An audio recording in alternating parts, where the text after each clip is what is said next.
할렐루야. 네, 이 새벽에 여러분들과 함께 주님의 말씀을 나눌 수 있어서 참 좋습니다. 하나님의 말씀이 여러분들의 삶에 큰 힘 되시기를 소망합니다. 그리고 오늘 본문의 메시지를 통하여서 우리가 알 수 있는 것처럼 세상에 우리를 유혹하고 붙잡고 흔들려고 하는 세력들이 많이 있는데 오직 주님의 말씀과 기도로 무장되어 분별력을 가지고 살아가는 그런 신앙인이 되겠다라고 결단하시는 그런 귀한 시간 되시기를 소망합니다. 우리는 계속해서 열왕기서 말씀을 가지고 함께 새벽에 이렇게 말씀을 묵상하고 있습니다. 지난 시간까지만 해도 이 아도니아라는 이 왕권의 눈먼 자, 욕심이 많았던 자는 그가 스스로 이 왕권을 얻기 위해서 스스로 왕위에 오르려고까지 했습니다.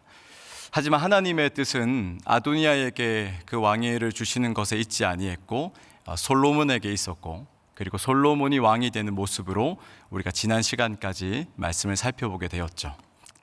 바로 이 일이 있은 후에 얼마 지나지 않아서 아도니아는 솔로몬의 어머니인 밧세바를 찾아갑니다. 이 아도니아를 처음 만난 밧세바는 너가 나를 찾아온 것이 화평한 목적으로 찾아왔느냐, 화평한 목적으로 찾아왔느냐라는 질문을 던지죠. 이 화평한 목적이라는 것은 우리가 너무나 잘 아는 샬롬이라는 겁니다.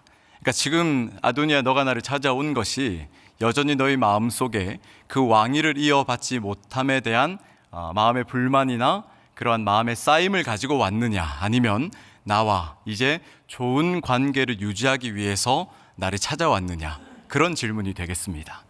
바로 이런 질문에 대해서 아도니아는 밧세바에게 내가 당신을 찾아온 것은 화평한 목적을 이루기 위해서 온 것이 맞습니다 라고 이야기하면서 이 솔로몬이 왕이 된 것은 전적인 하나님의 뜻입니다 라고 이야기합니다. 자, 이 이야기를 들은 밧세바의 마음은 어떠했을까요? 네, 안도감을 가지기에 충분했습니다. 그 이유는 지금까지 솔로몬이 왕이 되고 얼마 지나지 않았던 시간이기 때문에 주변의 많은 세력들이 그 왕위를 빼앗고자 노리는 시기였기 때문에 지금 마치 아도니아의 항복 선언과도 같은 이 이야기를 듣게 되니까 이 마음의 안정감을 가질 수밖에 없었던 거죠. 하지만 이렇게 밧세바의 마음을 안정시켜 놓고 다음에 바로 이어서 아도니아는 자신이 밧세바를 찾아온 진짜 목적이 무엇인지에 대해서 밝히게 됩니다. 그런데 참 재미난 것은 아도니아가 자신의 목적에 대해서 밝히는데 내가 당신을 찾아온 것이 어떠한 이유입니다라는 그 구체적인 내용을 말하기도 전에 내가 지금부터 당신에게 당신을 찾아온 어떤 목적을 이야기할 텐데 내 청을 절대 거절하시면 안 됩니다. 내 청을 절대 거절하지 마시고 무조건 들어주셔야 됩니다. 이렇게 이야기를 하는 거죠. 자, 그렇다면 아도니아는 밧세바에게 어떠한 청을 했을까요?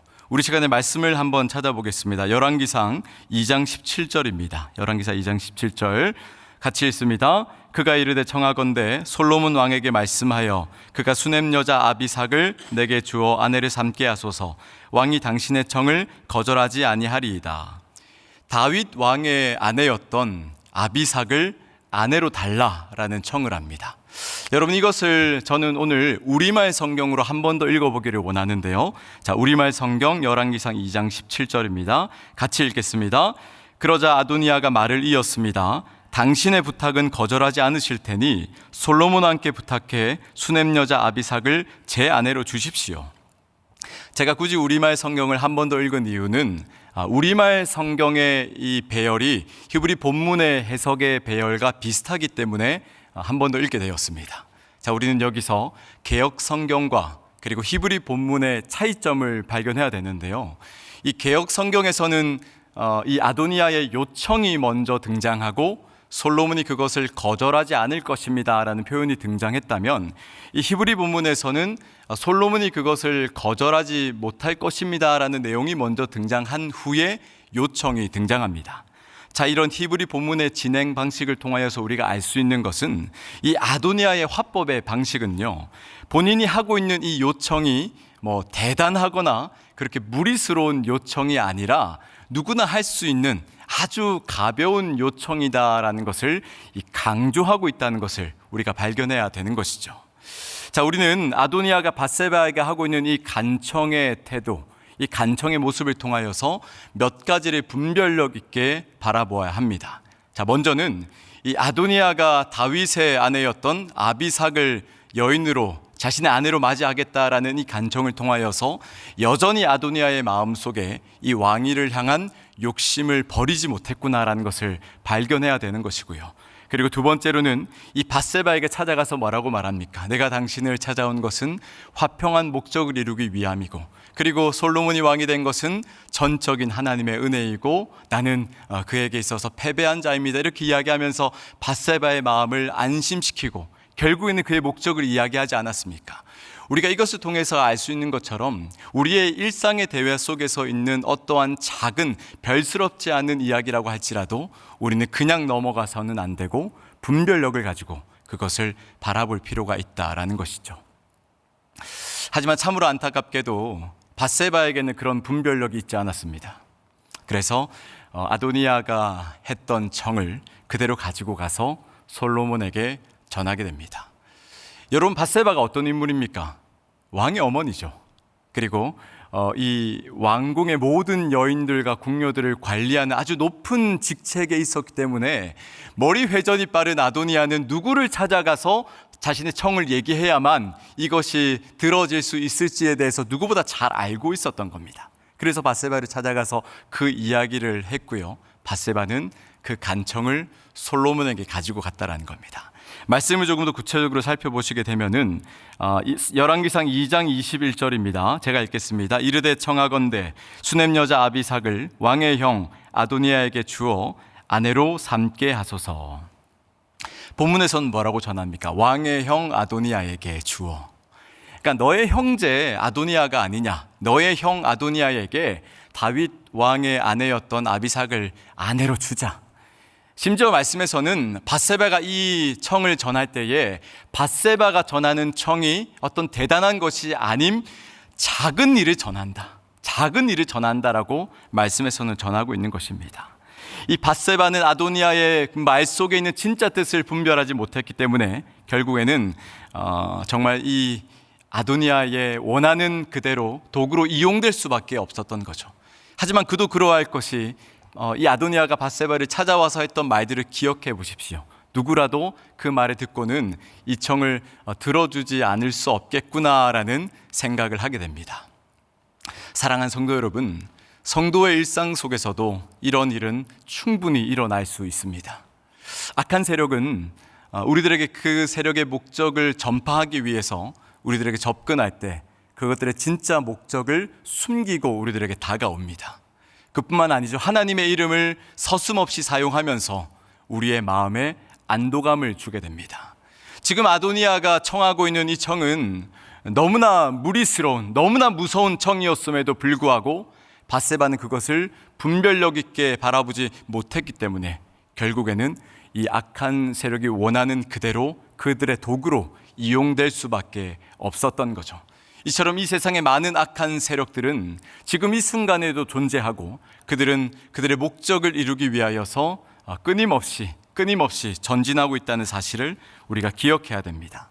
그렇다면 이런 세상 속에 살아가는 성도들은 어떠한 자세와 모습으로 살아가야 되는 것일까요? 우리들에게도 마음의 공허함과 그리고 답답함이 있을 때가 많이 있습니다. 그때 우리는 세상의 어떠한 것으로 그 마음의 공허함을 채우려고 하는 것이 아니라 오직 주님의 말씀으로 그것을 채우며 그리고 기도 가운데 주시는 성령의 능력으로 말미암아 살아갔을 때 비로소 우리는 이 세상의 모든 일에 대한 분별력을 가지는 신앙인이 될 수 있다는 사실입니다. 자, 그렇다면 밧세바에게 이런 요청을 들은 솔로몬의 반응은 어떠했을까요? 이 시간 말씀 열왕기상 2장 22절입니다. 제가 읽겠습니다. 솔로몬 왕이 그의 어머니에게 대답하여 이르되 어찌하여 아도니아를 위하여 수넴 여자 아비삭을 구하시나이까? 그는 나의 형이오니 그를 위하여 왕권도 구하옵소서. 그뿐 아니라 제사장 아비아달과 스루야의 아들 요압을 위해서도 구하옵소서 하고, 솔로몬은 왕권에 대해서 이것을 왕권에 대한 도전, 왕권에 대해서 반역하는 행위다라고 말하면서 분노하고 있습니다. 그렇다면 왜 이렇게까지 솔로몬은 분노하고 있는 것일까요?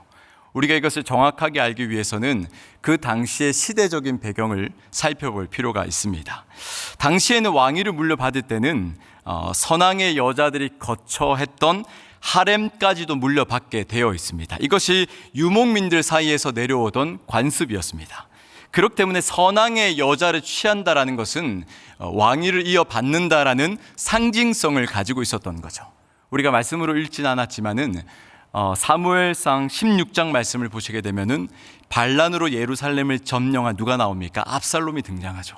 이 압살롬도 자신이 왕이 되었다라는 것을 상징적으로 나타내기 위하여서 다윗 왕의 여인들을 범하는 사건을 우리는 기억할 것입니다. 자, 바로 이런 역사적인 사건들과 그리고 시대적인 배경을 봤을 때에 지금 솔로몬의 분노, 솔로몬의 화는 너무나 당연한 것입니다. 그리고 솔로몬은 바로 다윗 왕의 여자를 아도니아가 취했다라는 사건이 많은 사람들에게 전해졌을 때 반란을 일으키는 신호탄이 될 수도 있었고, 그리고 특별히 왕위 계승이 되지 않는 초창기이기 때문에 주변에 많은 사람들이 이 왕위를 두고 노리고 있는 시기이기 때문에 솔로몬은 이것을 그냥 두고 넘어갈 수 없었다는 거죠. 자, 그렇다면 솔로몬은 결국에는 어떠한 방식으로 이것을 결말짓습니까? 우리 시간에 마지막으로 말씀을 읽어볼 텐데요, 열왕기상 2장 23절에서 25절입니다. 같이 한번 읽겠습니다. 여호와를 두고 맹세하여 이르되 아도니아가 이런 말을 하였은즉 그의 생명을 잃지 아니하면 하나님은 내게 벌 위에 벌을 내리심이 마땅하니이다. 그러므로 이제 나를 세워 내 아버지 다윗의 왕위에 오르게 하시고 허락하신 말씀대로 나를 위하여 집을 세우신 여호와께서 살아계심을 두고 맹세하노니 아도니아는 오늘 죽임을 당하리라 하고 여호야다의 아들 브나야를 보내매 그가 아도니아를 쳐서 죽였더라. 솔로몬은요, 여호와를 두고 맹세하면서 아도니아를 죽이겠다라고 합니다. 그러니까 솔로몬은 자신이 왕이 된 것이 전적인 주권적인 하나님의 뜻임을 알고 있었기 때문에 지금 그 왕위에 도전하는 이 아도니아의 행위는 하나님의 뜻에, 하나님의 말씀에 거역하는 행위다라고 간주했던 것이죠. 우리는 오늘 이 말씀을 통하여서 솔로몬이라는 인물의 지혜와 그리고 백성을 향한 그 결단이라는 균형을 발견하게 됩니다. 자, 먼저는 아도니아가 다윗 왕의 여인인 아비삭을 나의 아내로 달라라는 말을 들었을 때 솔로몬은 그것이 왕위에 대한 반역을 도모하고 있구나라는 것을 알아차렸죠. 이것이 바로 솔로몬의 지혜로움입니다. 그리고 아도니아는 솔로몬을 통해서 죽게 됩니다. 반란이 일어난다면 아도니아가 새 왕으로 추대될 수도 있었기 때문에 솔로몬에게 가장 위험한 인물일 수밖에 없었던 거죠. 하지만 어떻습니까? 어머니의 간청이기도 했고, 그리고 어찌 보면 아도니아도 그의 형제인데 이것이 조금 너무한 일 아닌가, 너무 비정한 일 아닌가라고도 우리가 생각을 할 수 있죠. 그러나 솔로몬에게 있어서 그의 어머니에 대한 존중과는 별도로 나라를 세우는 일에 혈연이 좌우되지 않았다라는 것입니다. 이것이 조금은 비정해 보일지 모르겠지만 음모와 야욕을 분별하는 그 지혜와 결단력을 우리는 더 크게 바라보아야 한다라는 것이죠. 이제 말씀을 맺겠습니다. 오늘 우리는 아도니아라는 세상의 야욕, 그러니까 영적인 공격하는 대상을 바라보면서 이것에 대한 성도의 두 가지 반응을 바라보게 됩니다. 그러면서 우리는 과연 어떠한 모습으로 살아가고 있는지에 대해서 생각을 하게 됩니다. 밧세바는 어떻습니까? 분별력이 없었기 때문에 그것들의 도구로 이용당하는 모습을 우리가 발견하게 되었고요. 하지만 말씀과 기도로 깨어 있었던 솔로몬은 결국 세상에 어떠한 유혹과 공격이 있을지라도 말 그대로 주님의 말씀과 성령의 능력을 구하는 기도가 그것들의 방패막이 되었기 때문에 그 모든 상황 가운데 승리하는 삶을 살아낼 수 있었다라는 것입니다. 사랑하는 성도 여러분, 우리가 오늘 이 새벽 기도회가 끝나고 나면 이제 저 문을 열고 세상으로 나아가게 됩니다. 우리가 나아가는 세상 속에는 끊임없이 우리를 유혹하고 붙잡고 흔들어서 하나님으로부터 멀어지게 하려는 세력들이 우리를 그냥 가만두지 않을 것입니다. 우리는 이런 세상 가운데 살아가고 있는데 이러한 때에 우리는 오늘 말씀에 등장한 솔로몬의 모습처럼 확고한 신앙과 주님의 말씀에 대한 확신을 가지고 무엇보다 지혜와 결단력으로 분별해내시는 주님의 성도가 되시기를 주님의 이름으로 축원드리겠습니다. 우리 시간에 기도의 자리로 나아가겠습니다. 기도하실 때에 하나님, 세상의 모든 영역에서 바르게 분별할 수 있도록 우리를 도우시고 지혜와 결단력을 발휘할 수 있도록 내 안에 역사하여 주시옵소서. 그렇게 나와 우리 3일의 공동체를 주께서 지켜 주시옵소서라고 기도하신 후에 각자의 기도를 자유롭게 하시고 돌아가겠습니다. 기도하겠습니다.